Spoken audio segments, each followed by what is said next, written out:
Okay, this is just a test video. I'll probably be pulling this down, but if you're watching the video, I just really want to see how things are working I've moved my board around downstairs. Lighting's not exactly the way I want the lighting. It's just very difficult when you're using a whiteboard like this. However, I have made some adjustments to the settings in the Recording Switcher Studio. So just going to go through a quick diagram and something that you need to know for the real estate test as well. Sometimes they may talk about front footage on the real estate exam.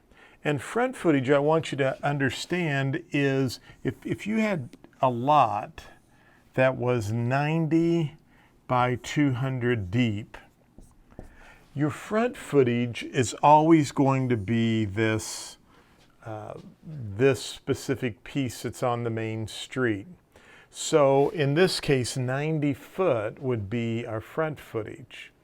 And so if they give you a problem and it said that it sold for $4,000 per front foot and the lot was 90 by 200, then you would take the $90 or 90 feet, pardon me, and it sold for $4,000 per front foot. So I'm just doing some rough calculating here. It's sold for $36,000. So again, I just want to make sure that a couple of things I'm checking to see how this works on the writing for the board and the video, but also trying to teach you something about front footage, okay? So always remember that.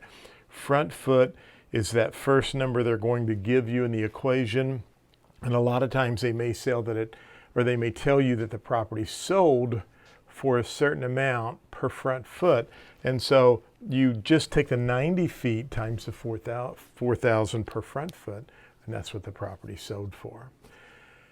Other things you might want to look at here, and I'm just going to grab another pen, is that sometimes you might see an exam question. You know, we talk about special assessments, and if this was a corner road here, and this person was on the corner, and sidewalks were put into the subdivision, or curbs and guttering, and you also had someone that owned a lot here that was 90 by 200, and then we had another lot, and this is A, B, and C, and if on the exam they ask you who would pay more in special assessments for curbs and guttering in this neighborhood, lot owner A, B, or C, and the answer would be lot owner A. Why? Because they're on the corner lot, and so they are going to have more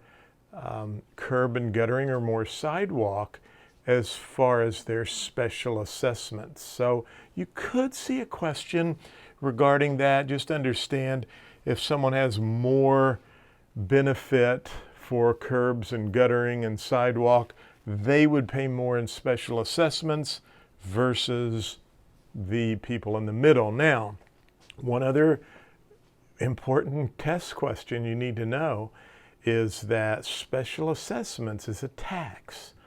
And remember, a tax lien, a real estate tax lien, that's the key.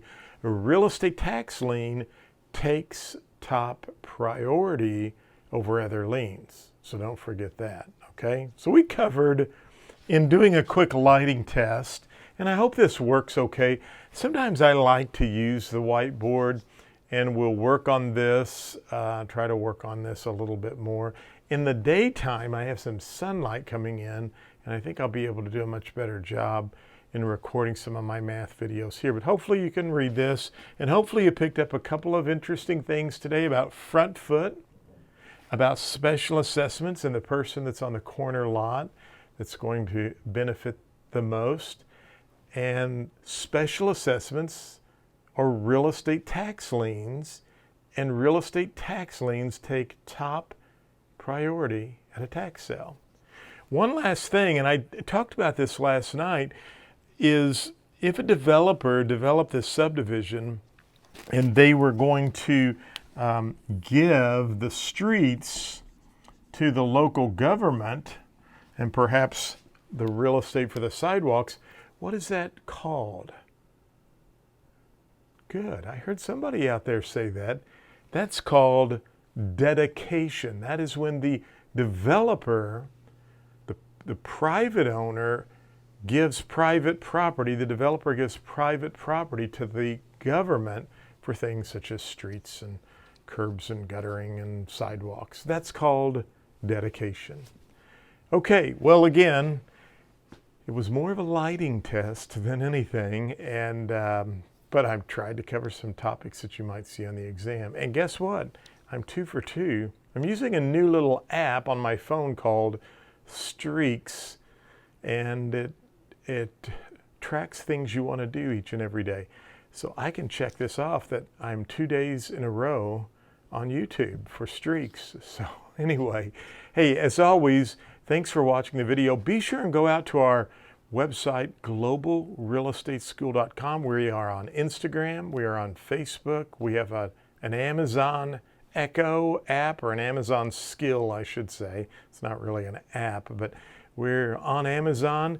We're on Instagram, Facebook, and we are right here on YouTube. Be sure and subscribe to our channel, like our channel, and go over to our website, Global Real Estate School. We've got some great tools for you there.